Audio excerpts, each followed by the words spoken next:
Bonjour, avez-vous déjà vu voler des oies derrière un ULM? C'est le spectacle fascinant qu'offre le Puy du Fou. Si les oies suivent le pilote, c'est qu'elles en ont été imprégnées. Le fameux éthologue Konrad Lorenz avait découvert qu'à leur naissance, les poussins s'attachent au premier objet mobile qu'ils voient. En principe, c'est leur mère, mais ce peut être quelque chose comme un bec en carton ou quelqu'un. L'empreinte maternelle de substitution permet ensuite à celui qui a remplacé leur mère de faire suivre son ULM du décollage à l'atterrissage par ses poussins devenus grands.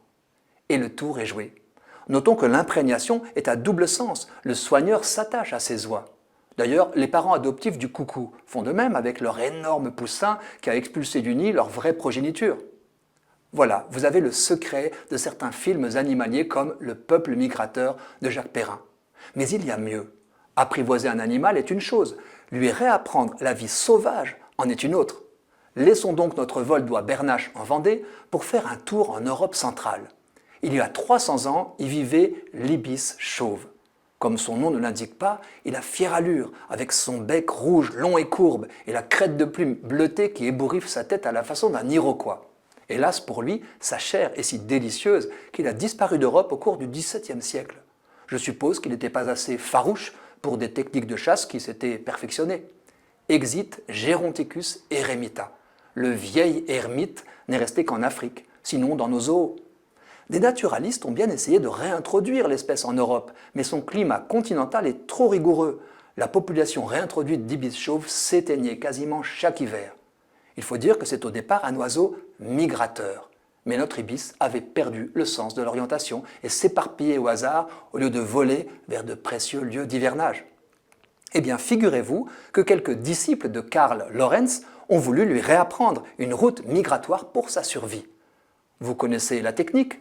On parle aux œufs dans leur couveuse. On se fait connaître des poussins dès l'éclosion et l'on en prend soin. Au moment favorable, voilà nos naturalistes embarqués dans un ULM propulsé par une sorte de ventilateur sous un grand parachute. Nos ibis chauves suivent illico l'aéronef. Et ça marche.